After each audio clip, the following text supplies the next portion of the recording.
What's up, fellas? So today we're here to talk about the pros and cons to being an entrepreneur, all right? And also you can label this the pros and cons to being an employee, all right? Because obviously the pros for entrepreneurship is going to be the cons for being an employee, and obviously being the cons for entrepreneurship is going to be the pros for being an employee. So whichever ways you want to phrase it, I'm going to say pros and cons to being an entrepreneur, okay?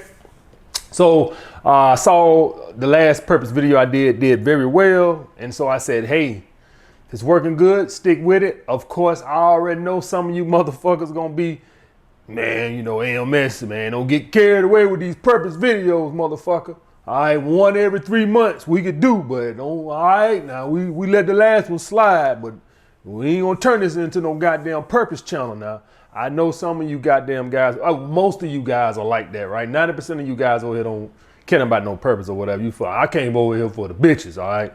All right, but you know, whatever. Got positive reviews, so I'm gonna stick with it, all right? I'll get back to the hoes next video, okay? Settle down. All right, let's do the first pros. I'm gonna do the pros first, guys. The number one pro, and I already know this is gonna be a long ass video, guys. I can tell by my notes. It's a long ass video. All right. But anyway, number one, you make your own schedule. I make my videos when I feel like it. I can make them Monday, make them Tuesday, make them Wednesday. I can make both of them on the same day. I make my own schedule. That way I can build my social life around how I want it to be. In other words, let's hypothetically say I had a girl that wanted to see me Thursday. She said, hey, that's the only day I got off. I work and go to school the other days, and Thursday. I can just redo my schedule and say, okay, instead of making my video on Thursday, I can do it Wednesday or Friday. See how flexible I am when you're your own boss? You do like you want to do. Okay, so you make your own schedule. It gives you more freedom, but you still got to get your work done. It's just that I'm more flexible. I can do what I want to do. If I want to make a doctor's appointment, basically I could take whatever the doctor has open. I don't have to say, whoa, he said, oh, I got 1 and 3 p.m. open. I don't got to say, oh, hold on, doctor, let me check my schedule to see what's going on. No, even if I got time, if I have to make videos that day, I can say, okay, well, I just make my videos on Friday. Okay, guys, that flexibility. So I can pretty much do what I want to do. It might throw me put me in a position where I might have to film videos 11 o'clock at night. Who knows? But I can do that if I so choose to. You can't do that if you're an employee. Your daddy say be there at 9, have your ass there at 9. All right, that's what Dame Dad said. Having them boss is like calling them daddy, right? So, but if your boss say have your ass there at 9, you better have your ass there at 9. Okay, I don't have to do that. I make videos around how I feel. All right, now unless something comes up, it's pretty steady every week. But hey, if somebody called me and say, hey man, we got a bunch of booty naked hoes over here in the swimming pool, man, and I was just getting ready to make a video, shit, I can say, okay, I could do this when I get home and go over there and look at me some booty. Okay, not saying that that's gonna happen, but y'all guys get what I'm saying. The next one, guys, you always feel alpha. Now, one thing from me working with guys, working for people, one thing always happening, and for you guys that still have a boss, you can attest to this. Whenever you're in a direct situation with your boss or your employer, you can feel the beta-ness. You can tell who the alpha in the room is. You almost enter a submissive state, almost not like a real feminine state, but like submissive. Like you can tell you a level beneath him. Any of you guys watch the Dave Ramsey show, you see when he's with Anthony O'Neill and Chris Hogan, he have a couple other guys on there too. Whenever he's with them, you can tell they're being submissive to him on his show. Any of you guys watch this show, you notice that when they're with Dave Ramsey, now they have their own shows, and you could tell their body language is totally different. But when they get with Dave Ramsey, you can see the submissive, and they always agree with everything he says. Y'all guys see what I'm saying? So whenever you around your boss, you feel less alpha. You could tell who's in charge whenever you around your boss. Okay, guys. What happens when the boss always comes around? Everybody always get quiet, like you in school again. There go the boss. Everybody quiet, working hard. You could tell who's the alpha in the room. When you your own boss, you never have to feel like that. You always feel like the alpha. You never feel like, and it's not something you consciously think about. Nobody gets with their boss and starts thinking like, oh, time to be submissive. It just naturally happens. Why? Because he's in control of your financial destiny. So you naturally enter a submissive state because you don't want to like come across as too overbearing to him. He's the boss. So it's natural. So that's the thing where I felt when I'm my own boss. And this is one reason why I don't really like working with nobody, right? Or when I say working with nobody, I mean as in doing a business with a partner. I want control of everything myself. Okay, guys? So that's the thing, guys. You always feel alpha. You never feel like beta. And some of you guys rarely will see your boss and stuff like that. But you know what I'm talking about. I remember working at the gym. The guy who owned the whole corporation, he used to train at that gym. And I remember when he would be in the gym, I would make sure, boy, I'm picking them weights up good. You see what I'm saying? Just natural, enter this natural beta state. Like I'm over there, I'm picking up these weights good because he on the floor. You see what I'm saying? So that's the thing. You always feel alpha when you're your own boss. The next thing, guys, it builds confidence. One thing, it takes the lid off of your head. Okay. What happens is most of us are raised with this employee mindset that we just see ourselves as employees. And once you become your own boss, it takes that lid off, that jar, to where you feel like you can accomplish anything and you build that internal muscle that you feel like you can do anything. Okay, guys. So any of you guys can attest that who have started their business doing their own thing, you know, after you accomplish one thing, you're like, what else can I do? Once you file that LLC paper, like, man, I have my own fucking business. It builds confidence. It lets you know that, you know what? I don't have to just be a fucking employee. I can do anything I put my mind to. All right, guys. Next, more earning potential. When you're trading time for money, there's only so much you can grow. There's only so much you can do. Even if you get a salary, right? Your salary, boss say you get $150,000. When you're your own boss, even if you're self-employed, like some of you guys say, well, if you're self-employed, you're still trading time for money, right? But you understand, you just cut the middleman out. So if you're an electrician and you start your own electrical business, you was getting paid $50 an hour working for a boss. He charging them $200 an hour. Now, guess what? You your own boss. Now you get the $200 an hour. See, you cut the middleman out. Do you guys understand what I'm saying? So you still, even if you self-employed and you still trading time for money, just cutting that middleman out, you make more money. Okay, guys? Obviously, I want you guys to find a way to make money while you sleep, which would be delegating, building till you have employees or creating something that can create passive income. But even if you're self-employed and you stay self-employed, just you still make more money just by cutting the boss man out. Okay, guys.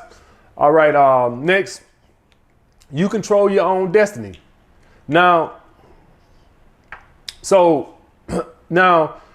what I mean by you control your own destiny is this right here. When you go to work, like I had a boss when I was working for the club, right? I'm walking around asking this man for a raise for like a year, asking this man, hey, can I get a $25 more a week? Can I get $25 more a week?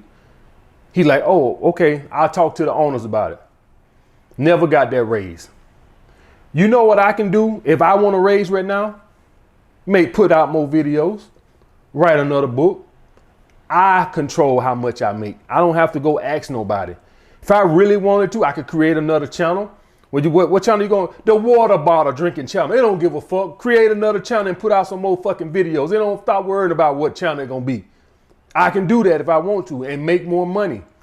Okay? Or figure out, hey, what's a way I can draw more subscribers in with the content I have? I control that. When you work for somebody, he say, hey, this job pays $150,000 a year. And that's what the fuck it pays. And if you don't like it, go take a fucking hike. Okay? I'm in control of what I want to do, as in how much money. I can write 2 more books, 3 more books. I can put out a program. I'm in control of my destiny, not a boss who says, hey, we're going to give you a quarter every 6 months. Okay, guys? So that's another pro to being an entrepreneurship. Next, no more job politics. Man, if it ain't nothing I hate more about a job, it's the fucking job politics.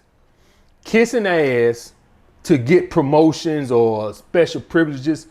Had this at, and you do this subconsciously. Nobody walks around thinking about kissing ass, but you know, hey, the managers at the gym, they control leads and promotions and all this other type of stuff. And so, hey, you put a little extra on that good morning. How was your weekend? May I kiss your ass, boss? So when you your own man and you don't have to deal with these job politics of kissing butt to get leads or kissing butt to get promotions and stuff like that, these job politics, what we called it at the gym was we called it playing the game. Was where you go and you give the managers stuff, like you tell the managers, hey, let me teach the young guys how to sell and stuff like that, kissing their ass so they can give you some leads or, little special privileges and stuff like that, give you solid leads. Everybody get leads, but they give them little cold ass leads, people that ain't even been to the gym in 6 months. You want solid leads. People come in there and say, hey, I'm buying a 48 pack and I want to train 3 times a week. Who you got? You want those leads. So those damn job politics, I hate those damn job politics. All that kissing ass. Me being the man I am, I would never flourish in doing the politics, and guys. It is just ridiculous. It's just all it is just, it's like you lobbying. It's just like Congress, like you lobbying to get favors and stuff. Okay, guys, it ain't for me. All right, the next would be the tax benefits. Now, America tries to incentivize a lot of people to be bosses, right? Builds the economy. So they give entrepreneurs tax benefits that they won't give you. Okay. So for instance, let's say AMS goes to Florida to shoot a vlog, right? To shoot a vlog. I'm going to California or Florida to shoot a vlog. Guess what? Tax deductible. Now you carry your ass to Florida for a vacation, see what you get. Let's say I'm a real estate agent and it's this property in Florida I want to go check out, right? A couple of properties in Florida I want to go check out. And coincidentally, while I'm down there, I just so happen to get lost to the beach, right? I'm down there to look at this property, but I went to the property, then I got lost and went to the beach, right? Tax deductible. You do that. You carry your ass to Florida. See, when you a worker, they not going to give you those tax benefits of you driving your ass to work, right? Even though you going to work, they not going to give you those tax benefits, but they'll give it to an entrepreneur. Let's say you're an electrician and you drive over here, right? You drive over here to go to do this job. You get that as a tax deduction. They won't give it. But what about this electrician right here? What about, I'm going to work. I'm going over here to work. I'm an employee. You ain't gonna get it. You see what I'm saying, guy? They get it, the working people, tax benefits, cell phone benefits, your cell phone. So if you're a real estate agent and you give out your number so people can contact you, guess what? Cell phone bills tax deductible. You can't do that. If I call my job, I call work with this phone. No, it don't work that way. But your boss, who uses his phone for tax business and personal, his phone to be tax deductible. So the tax benefits for all the people that work from home, tax deductible.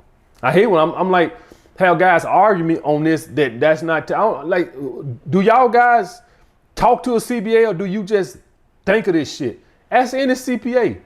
They will ask you, they will tell you how much square footage of your home, whether it's the living room or you made your own personal office or whatever. You got to have the room, that's your business room or whatever, or however, whatever you do from home, whatever you made your office. All right.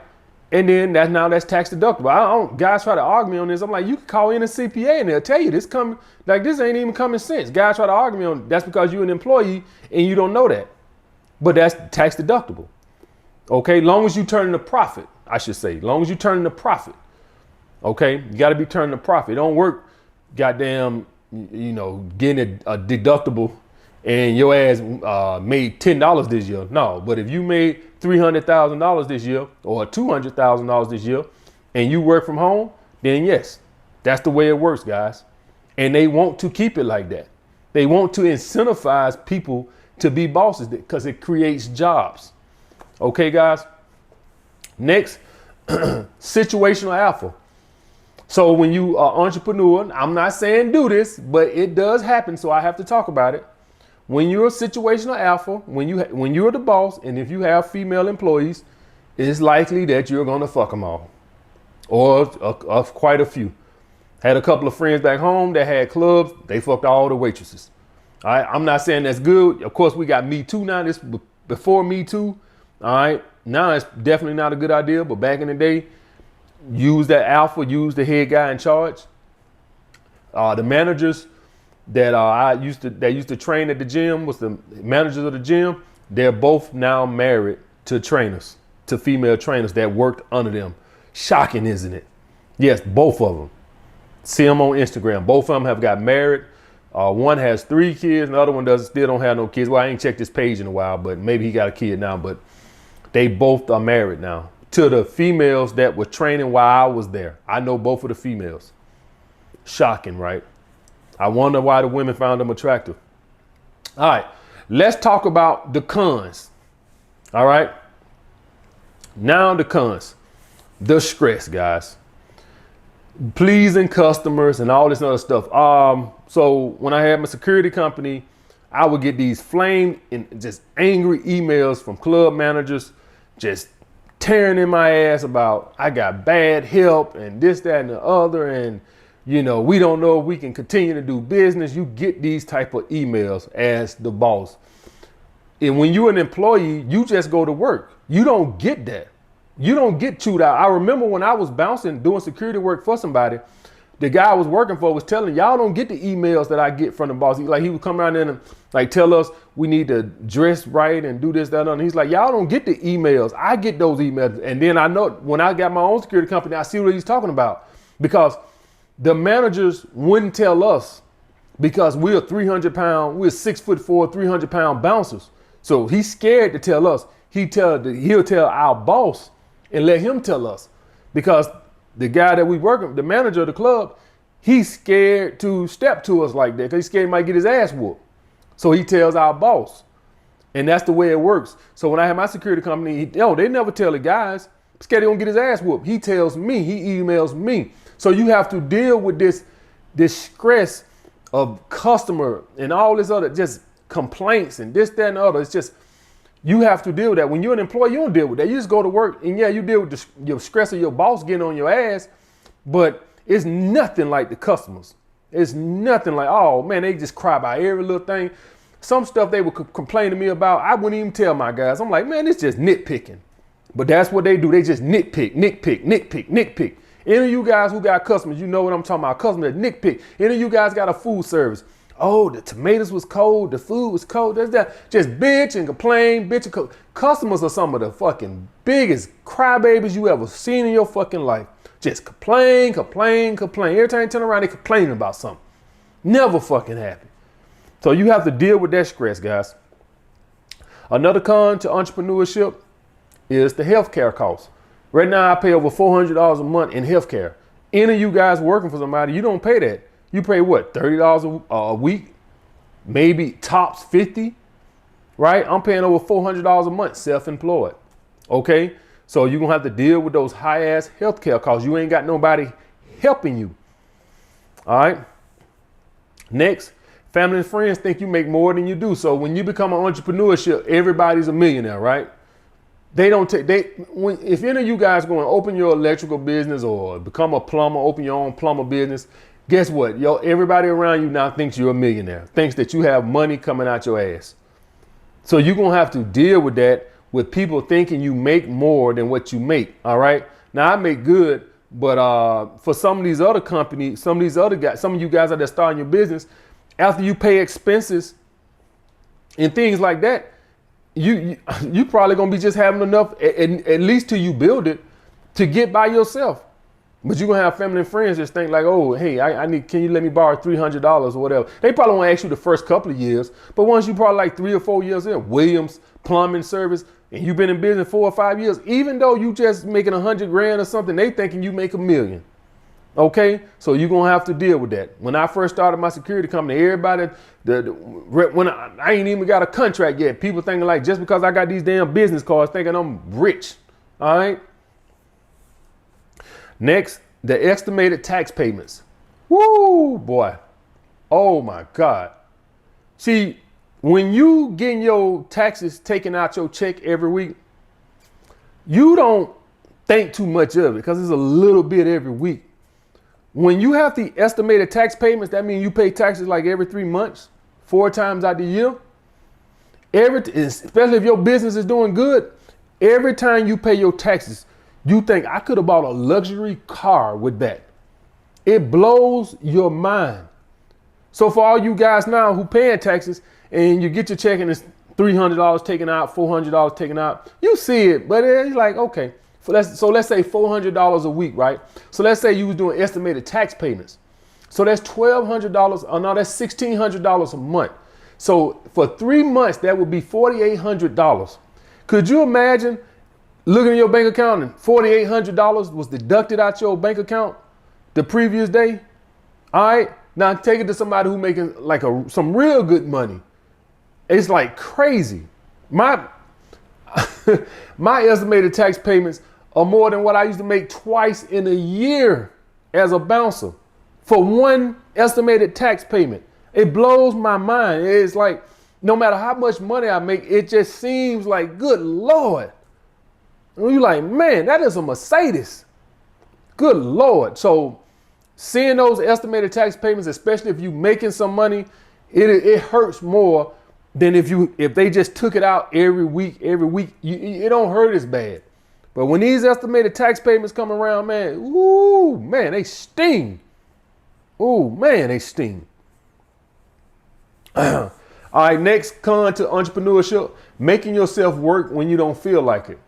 So one thing about being an employee is you don't have to hold yourself accountable. As an entrepreneur, you have to hold yourself accountable. Nobody's there to make you work, which why a lot of businesses fail because you don't have a boss. And so let's say hypothetically, I started my own business, right? I said, I got my 9 to 5 and I'm building my business at night. I had a long day at work today, man. I don't really feel like I'll do it tomorrow. Tomorrow comes. Man, it's sunny outside. I don't really feel like doing that. Nobody to hold you accountable. That was the hardest part about writing my books, was holding myself accountable. So I finally figured out a way to hold myself accountable to write the books, because the first book took a long time because sometimes it would go weeks without writing even one chapter. And I finally figured out a system to make myself write, which was to hold myself accountable to write 1 hour a day. I said, you got an hour a day. Don't try to write 3-4 hours in a day and all this. Just 1 hour a day. That's all you got to do. 1 measly hour. Just sacrifice 1 skinny bitty hour out your day to write those books. And that's how they got done. All I was doing was making the videos for my first book. That's why it took so long. If y'all notice, the second books, the second and third book, they came a lot faster. That's because I had figured out 1 hour a day, not 3, 4, 5. Nope, just 1 hour a day. Okay, guys. So that's another con to entrepreneurship, though. You have nobody to hold you accountable, making yourself work when you don't feel like it, when you're your own boss. I think I'll go to the beach today. It's 85 degrees outside, not a cloud in the sky. Nobody to hold you accountable. So you have to force in that situation. As far as entrepreneurship, it helps if you're doing something you really love. I'm going to tell you that now. You can see the difference between a LeBron James or some of these other guys. He loved that shit. A lot of other ones, they just doing it for the money. And that's why they don't put the time into their craft the way they should, because they just doing it for a bag. He do it out of love. And that's why he's in the best shape, better shape than guys half his age. All right. So in this aspect, guys, it really helps if you're doing something you're really passionate about. Nobody had to put a gun in your head to go do it if you're passionate about it. Next, another con, you actually work more hours. Now, this is actually going to be good and bad. All right. Good as in it makes you a high value man because your time has just become valuable. Okay. Like I tell you guys, I don't think a high value man is somebody who drives a Mercedes, makes 300 grand a year and stay in a big house. I think a high value man, to me, we all could be different. To me, is somebody whose time is limited. So this could be a guy who works an 8-hour job, and he has an abundance social life, right? So let's say he's dating, let's say he has a good job making 40, 50 grand a year. And then, but he got 5 women that occupy his time. He's a high value man. You know why I say that? You're going to have a hard time getting time with him. Call him and see, can you hang out with him? He ain't got time for you. He got his job and he got 5 women. All right. He ain't in scarcity nowhere. That's what I consider a high value man. A man whose time is not in abundance. All right. Like I tell you guys, a lot of you guys, if you was to get 15 minutes of Michael Jordan's time, you would appreciate it. Why? Because you just automatically assume, man, Michael's a busy man. Michael he's a busy man. So you'll be like, God, I can't believe I got 15 minutes of Michael Jordan's time. If Michael Jordan was some bum sitting on the couch all day, his time is in abundance. You don't value it that much. You value it because you like, I know Michael Jordan got a lot of shit he could be doing. And he gave me 15 minutes of his time. Okay, guy? So that's what I consider a high value man, a guy whose time is limited. All right? Some guys disagree. Some guys think it's depending on how much money you make and all that other shit. The thing is, why making a lot of money makes a high value man is because to make that money takes a lot of time. So that's the thing with the high value man is that usually to make a lot of money, it takes a lot of time, which indirectly makes him a high value man. Okay. So that's the issue with that. But to me, it ain't, you got to make a lot of money. You can be a guy that just work 8 hours a day, got a hell of a social life, got 4 girls you're dating, got 20 friends that's always want to hang with you. To me, you're a high value man. A guy like that, man, it's hard to catch up with him. All right. So that's the thing, though. You work more hours. A lot of people think you work less hours. All right. I got into the high value thing. I ain't talking nothing about working more hours, but you actually work more hours to build your business. So actually, when you an employee, you actually work less a lot of the times. A lot of you guys, you see your boss and all the stuff he has. You don't see those 16-hour days he put into it to get there. You just see the end result. And sometimes once a guy done built his business after 5 years, yes, you'll work more than him. But you ain't see those 5 years he had to bust his ass to get it to that point. And a lot of time it never ends. Some guys stay working 80, 100 hours, even when their business is thriving because they want more. They want to build it more. That's why I hear Mark Cuban talk about. Next, guys, less socializing. So one con to entrepreneurship, especially if you're self-employed, is like when I was at the gym, I made a lot of friends. Well, I say associates, met a lot of associates, people I was cool with. Working from home now, doing this self-improvement, obviously I don't got that network or that spot, that place to make all those friends. A lot of you guys are in school now and stuff like that, and you make a lot of friends because you're out in a social setting. A lot of you guys work for big companies. You make friends at the company. When you become your own boss, especially self-employed, you don't interact with people like that. So you don't make those connections as much as you did when you was working at the big companies, because now you're more solo, opposed to if I was still working at the gym or working at the club, you making all these interactions, you're going to meet new people. So one thing you guys know is that when you become your own boss, you make less friends because you have less interaction with you have less human contact. Okay, guys. So I do see that in my life, that when I was at the gym, I had a lot of guys I was cool with and stuff like that. Some I would even consider friends. All right. Now that I'm doing this, I don't make them as easy. So a lot of you guys, while you at school and stuff, this is the time where you're going to make a lot of your friends that's going to last you a lifetime, because once you get in the working world, you know, you do less socializing like that. And last, guys, you're responsible for advertising.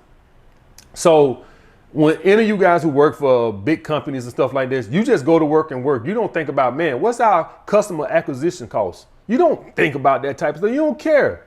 That's your boss job. Worrying about advertising, running the budget, all these type of things. What's the profit line? All these, profit margin. Are we in the red? Are we in the green? Are we in the black?